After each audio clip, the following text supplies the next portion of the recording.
when the valley's flushed in white with snow, it's I'll be here in sunlight or in shadow. Oh Danny boy, I love you so. Oh Danny boy,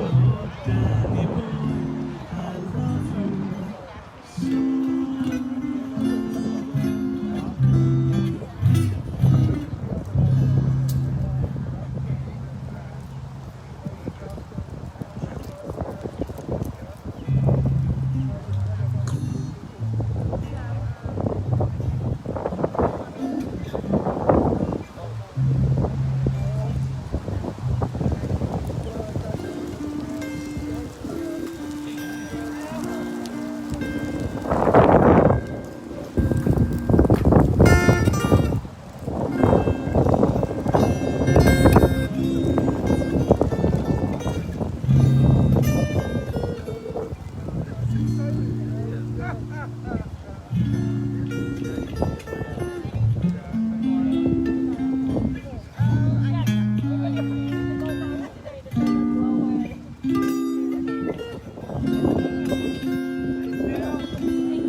without saying a word.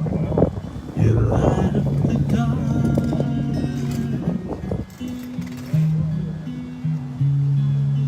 Try as I may, I could never explain what I feel when you don't say a thing.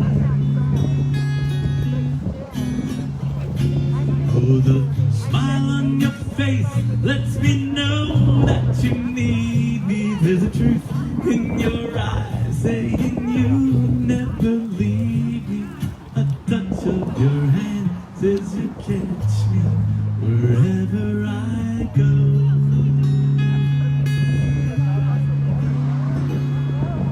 You say it best when you say nothing at all.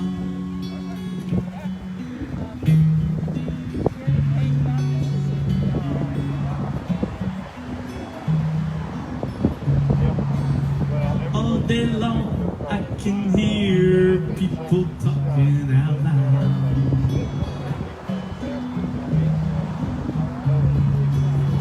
But when you hold me close, you light up the crowd.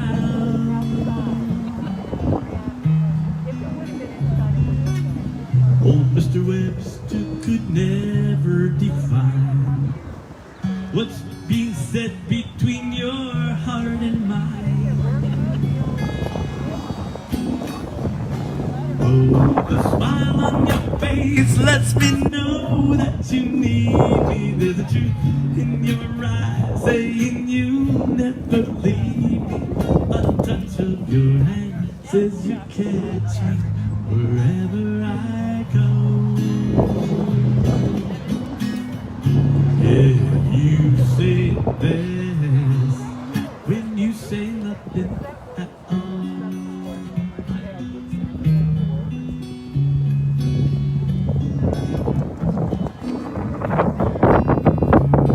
The smile on your face lets me know that you need me. There's a truth in your eye saying you never leave me.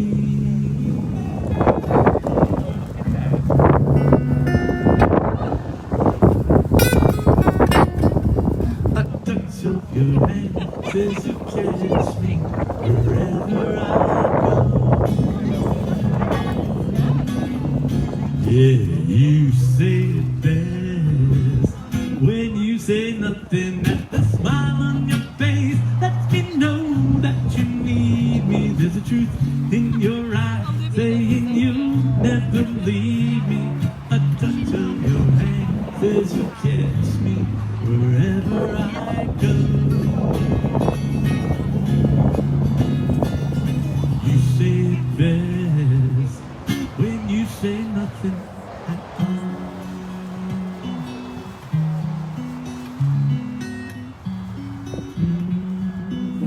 When you say nothing at all.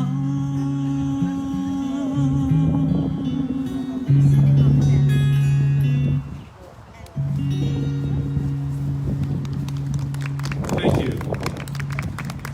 You're very welcome. Namaste to everyone. Hi, my name is Reverend Ken Wilcox. Thank you for coming out on this chilly and windy day. We are the hardy few. But you know what? We few are keeping this place alive. We're keeping the embers of the center warm, and sooner than you think, we're going to be back inside, and we're going to have great music. We're going to have a dynamic youth program. We're going to be out in that community letting people know what a special place this is and what a special life this is. You know, there's only one thing that life asks of us, and that is that we allow it to show up as us. So I always ask you to do one simple thing each Sunday morning. That is to leave all your troubles, your fears, your would-haves, your could-haves, leave all that stuff outside. The next 45 minutes or so to open up an avenue of spirit possibilities in your life. What are spirit possibilities? There were more joy, more love, more happiness and prosperity, more warm days, all those things in life that make us feel alive. Because that's what Spirit is doing through you and through me, showing up in the physical, recognizing itself through our love, our joy, and our laughter. So know you're in a great place this morning, and Spirit is going to recognize and reward you abundantly. Well, just two announcements before we get started. The first is that we've started collecting food again for the St. John's Food Pantry. And from now till Easter, we're also doing a 10% donation of all our Sunday donations to the food pantry. There are many people who are in need here in St. Johns County, so we're doing our part to make sure that families have food on the table. So it's an important thing to do. The second announcement is that next Sunday we're going to have some really special music. And that is Eddie Watkins Jr. is going to be here for music. If you don't know Eddie Watkins, he is a famous New Thought musician and for Centers for Spiritual Living. He's been all over the country. He appears at most of our national conventions. If you go online on YouTube, you can see him. He has a Detroit sound to him. Actually, he grew up in Detroit, and he says that he helped do background music for the Temptations and the Supremes. So be here next week to hear his great music. I think you're going to really be impressed with him. All right, those are my announcements. To get the service started, let's get Jim Saul up here to do an opening treatment for us. Come on up, Jim.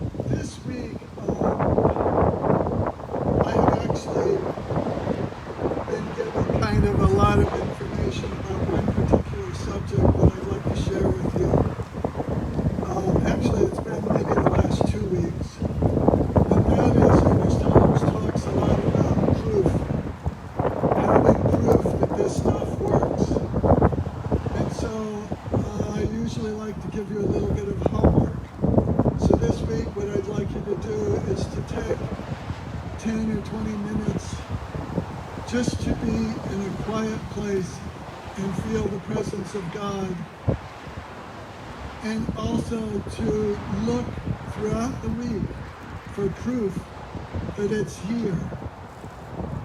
So often if we look, we see it. If we don't look, we don't see it. So that's your homework, if you don't mind, this week, is just to go out and look for the proof that it's here, that it's responsive to you, that it communicates with you, and that it is loving towards you. So let's go into our morning prayer.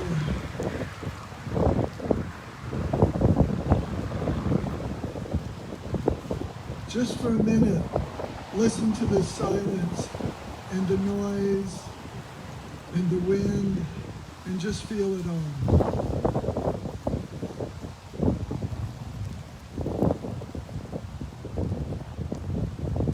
Take a deep breath or two and be here. And know with me that all of this, the wind, the traffic, the parking lot, the trees, the sky, it's all one divine intelligence. It shares itself with you in all these various ways. This divine intelligence loves you.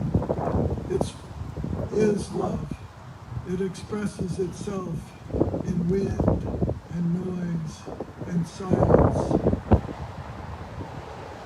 So take a deep breath and just feel it.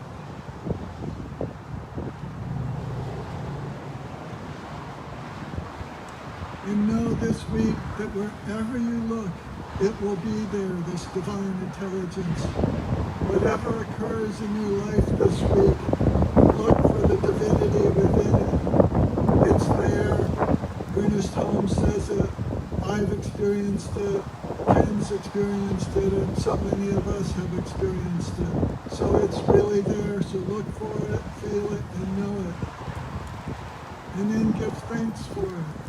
I give thanks for this divine intelligence. I give thanks for this center, for it so often has inspired me. I give thanks for Ken's message, for so often it too has inspired me and uplifts me and gives me faith. And And that's what this is about, obtaining deep faith and contentment. So this week, that's your goal.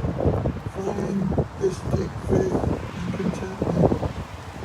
And know with me that this center is prospering in so many different ways by holiness, and that it too is prospering in its own right, and soon will be inside in the warmth and the quiet and the beauty of within. I can release this prayer to be so simply by saying, and so it is. Thank you. Thank you, Jim. That was lovely. How about a song for us, Jim? All right. Happy song, a little newer one. And I may have done this here before, but I just like doing it.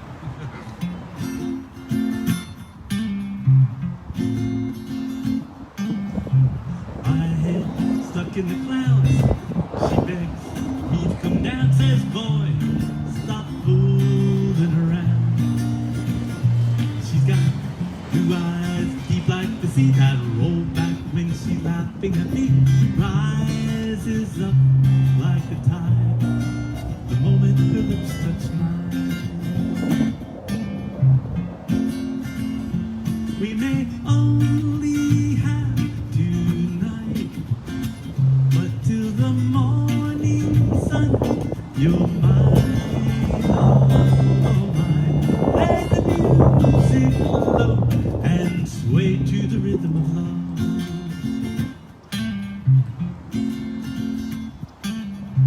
My heart beats like a drum, a guitar string to the strum, a beautiful song to be sung.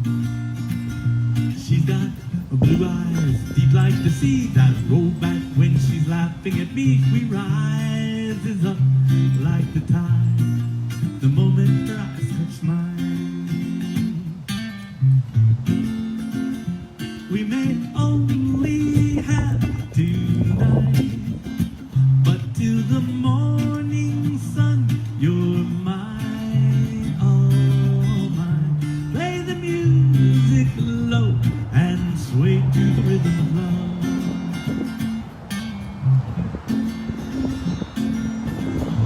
When the moon is low, we can dance in slow motion. All your tears will subside, and all your tears will dry.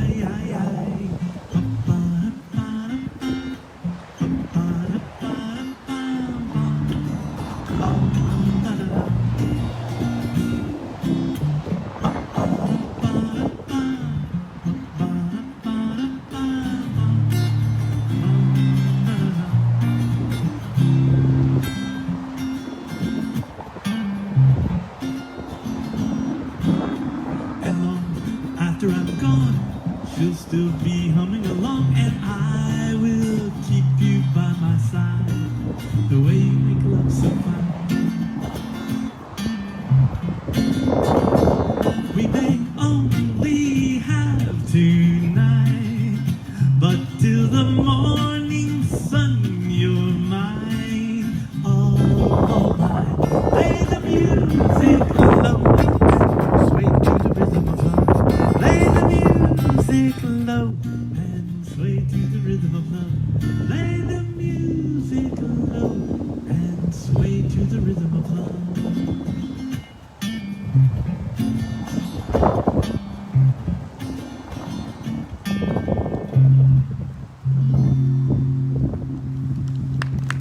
Thank you. Thank you, Jim. That was a happy tune. We need happy tunes. So I'm continuing on in my series of going through the textbook, and I've reached the chapter entitled Soul today. And one of the things that makes Dr. Holmes kind of difficult to read from time to time is he will take terms that we're all familiar with, and he will use them in unfamiliar ways. And that's what he does with the term soul. He doesn't really use it in a way that most of us think of it. When I think of soul, I think of, for me, it's the true part of myself. It's what I've come to earth to be. It's sort of my blueprint. It's what I'm all about once all the ego has been stripped away. And I'm really not happy. Really not happy unless I'm following this spiritual blueprint. Nothing in the world is going to make me happy unless I'm on my true path to fulfill my soul's missions to be here. And I think I've told you before, for a long time I was in D.C. and I was working political, and then I went into public relations, and I was making a lot of money at one time, but it was never making me happy. I remember my boss, he loaned me his condo in Puerto Rico, so I invited this whole group of friends down for a whole week, and we were down in Puerto Rico, and I was thinking to myself, this isn't even making me happy. And so I didn't know what it was that was going to make me happy. And what it was that I needed to be on my soul's journey. That's what it was. And it wasn't about making money. It wasn't about being in politics. It was about being in a ministry. That was what was going to fulfill me. And you know, the amazing thing about this journey is the whole time I was in PR and making lots of money, I never was comfortable, and I was always fearful. I was always fearful I was going to lose the job, or I wasn't going to be able to continue doing it. I had a feeling I was going to run out. And strangely enough, now that I'm here, and in a place that many people would think would be kind of fearful, I've had people come to me and they would say, Ken, aren't you worried that the center is just not going to be able to open back up? It's going to close down? I mean, for a whole year now, a whole year we haven't had services indoors. And you would think that would be a fearful time. But it hasn't been for me at all. I've had absolute no doubt at all that this center was going to reopen again. It was going to be bigger and stronger than ever. And I think the reason that I've had that kind of conviction is because I'm following my soul's journey. Now, unfortunately, or maybe fortunately, this isn't the soul that Dr. Holmes is talking about. The soul that he's talking about in this chapter, to me, sounds a lot more like what Carl Jung was talking about in the collective unconsciousness. It's the repository of all wisdom. It's where our thoughts go, and then they're reflected back to us as our experience. And the most important point he makes in this whole chapter is that this intelligence is going to only respond to us with what we put in it. It's only going to reflect back to us what we reflect to it.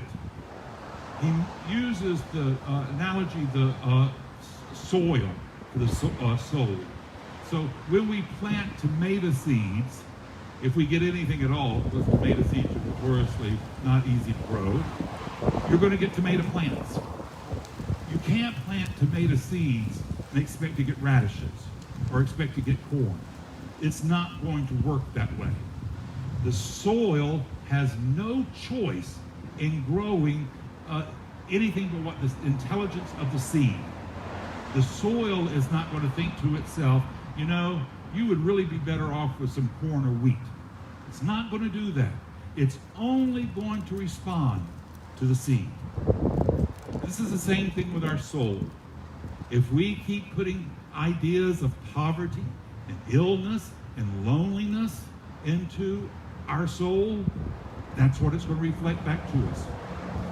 No matter how desperate our lives become, no matter how pitiful our prayers become, it will continue reflecting back to us what we are to it, because it is trying to give us the lesson of life.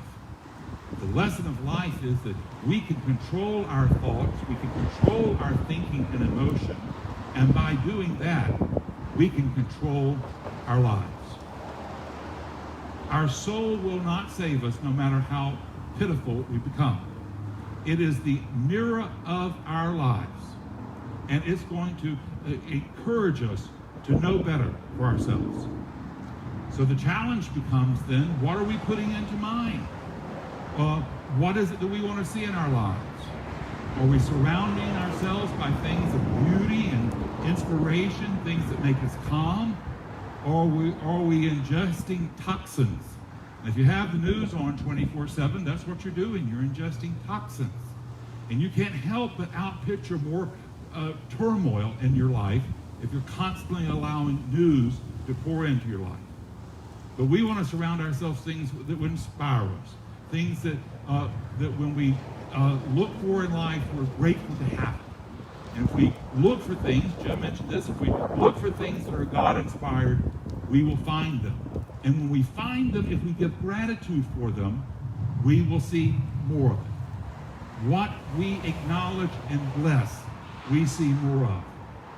You know, right now in our area, the trees are alive with songbirds.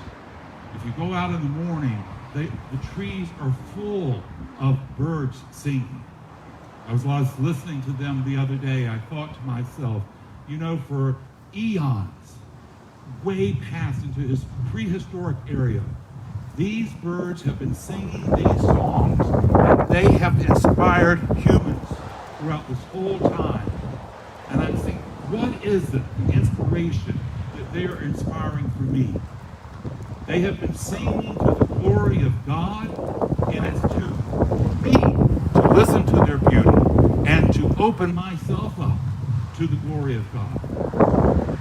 Right now, as spring is coming to our area, it's a wonderful time to be open to Spirit's possibilities.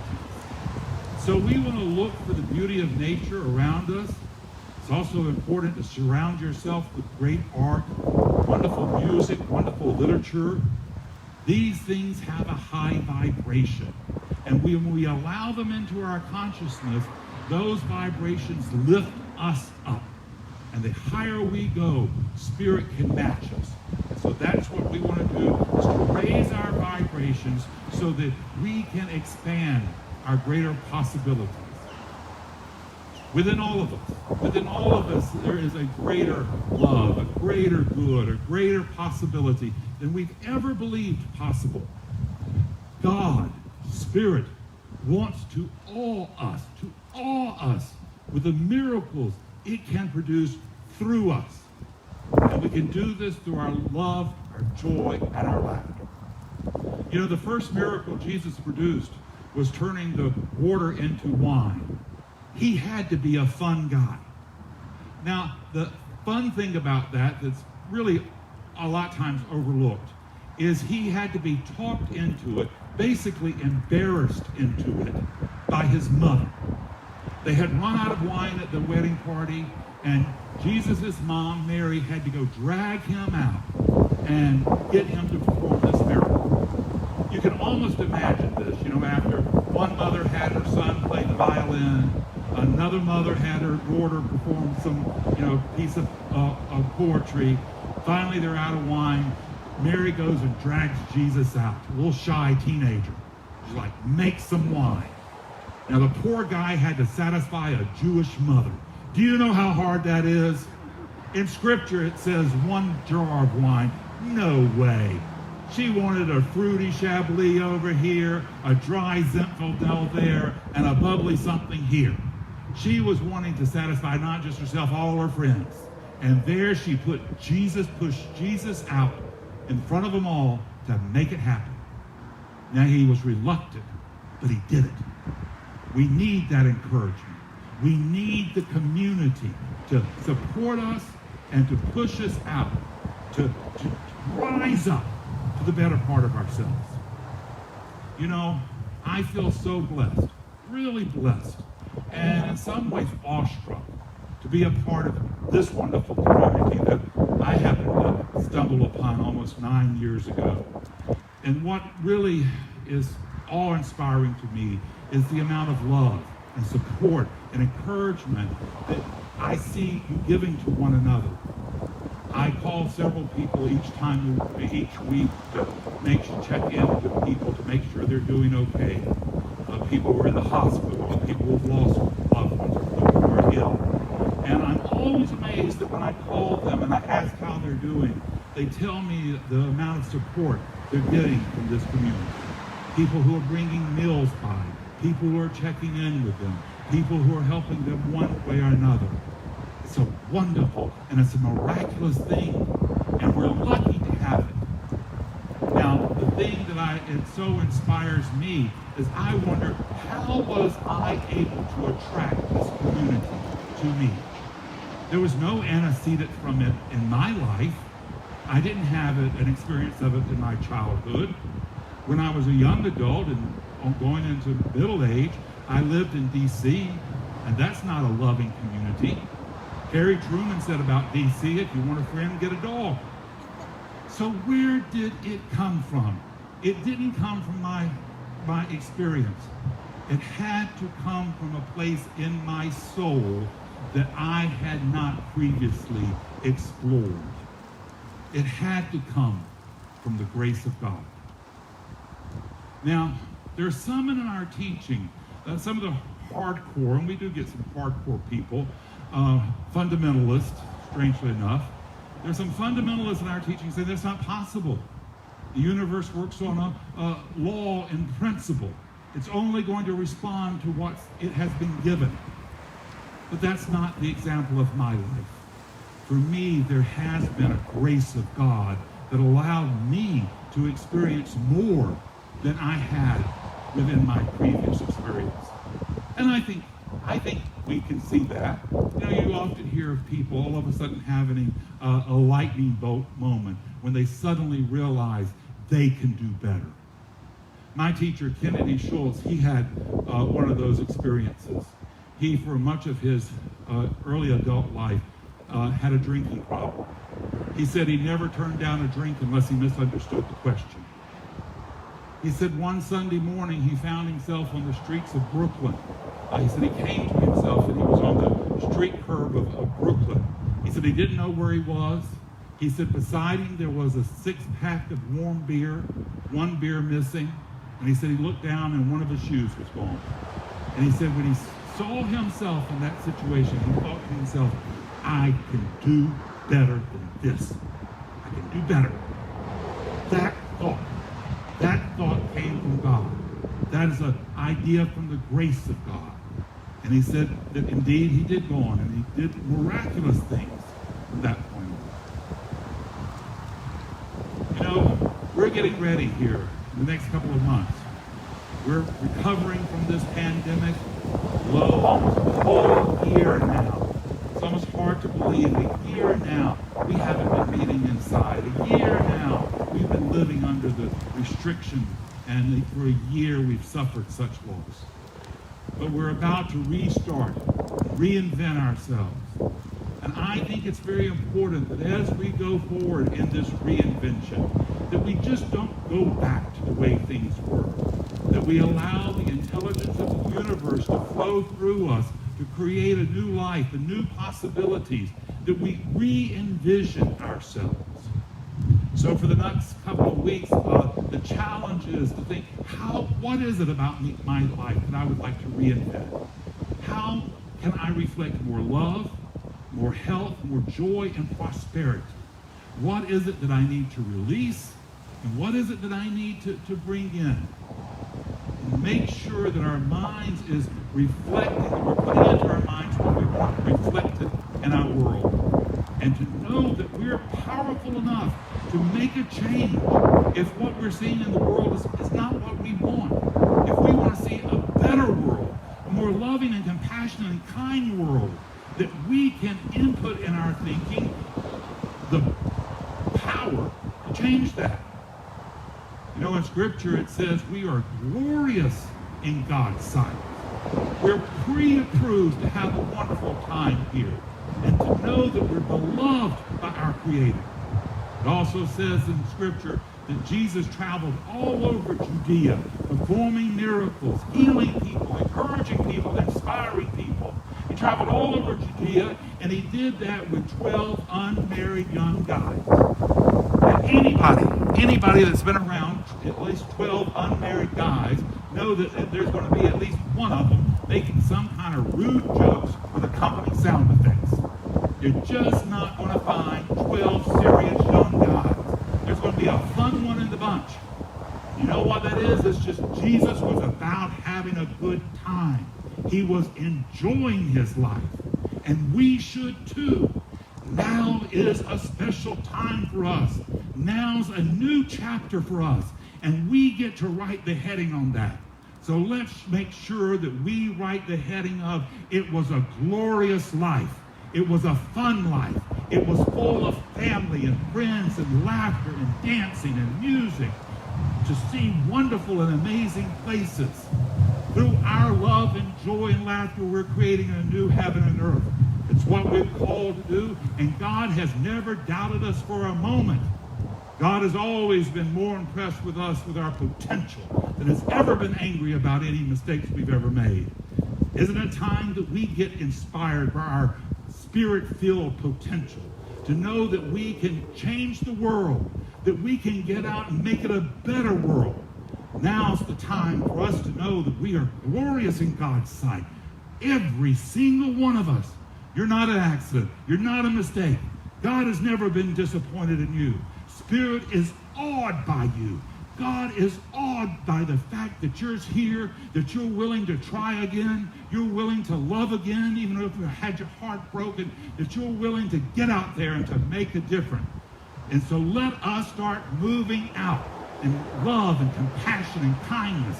Let us raise up the vibration of our lives.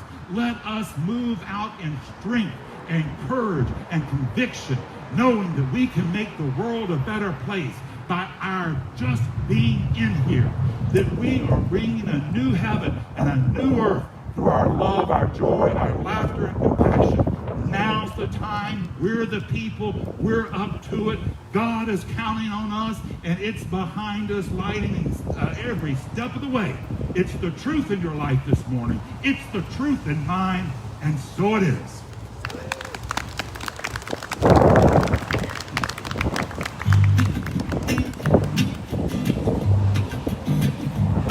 On a clear day, rise and look around you, and you'll see who you are.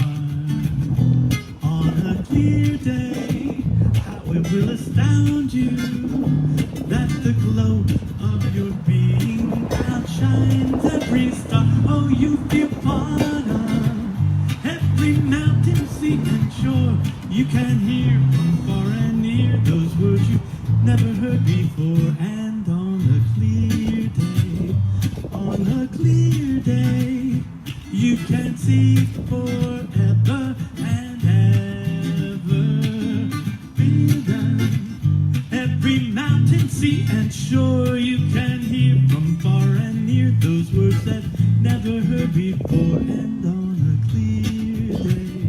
on a clear day, you can see forever and ever and ever and ever more.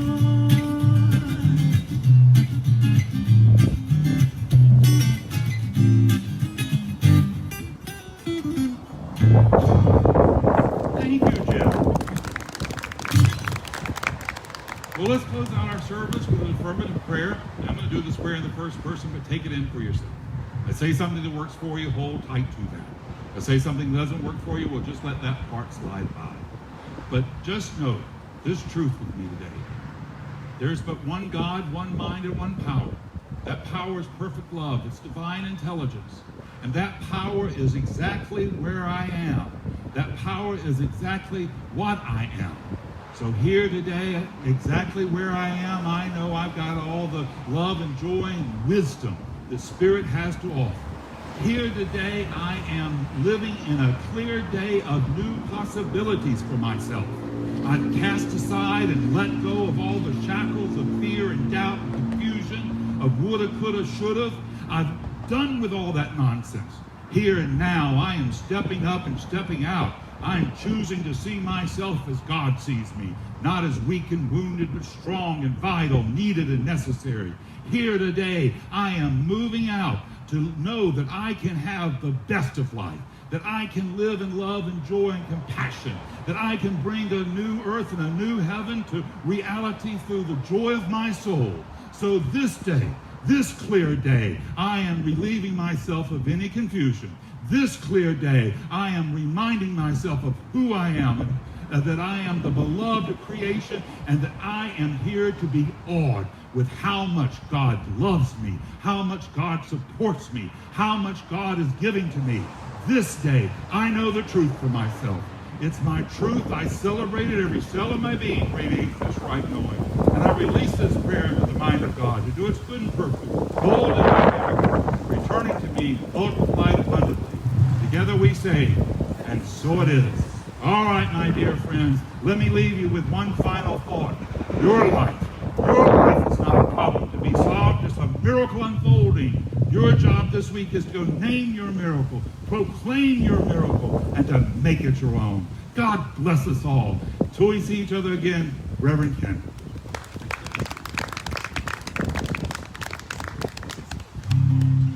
Please join me in singing this last song. Let there be peace on earth, and let it begin with me. Let there be peace on earth, a peace that was meant to be. With God as creator, family are we. Let us walk with all others in perfect harmony. Let peace begin with me. Let this be the moment now. Let every step we take, let this be our solemn vow. To take each moment and live each moment in peace eternally. Let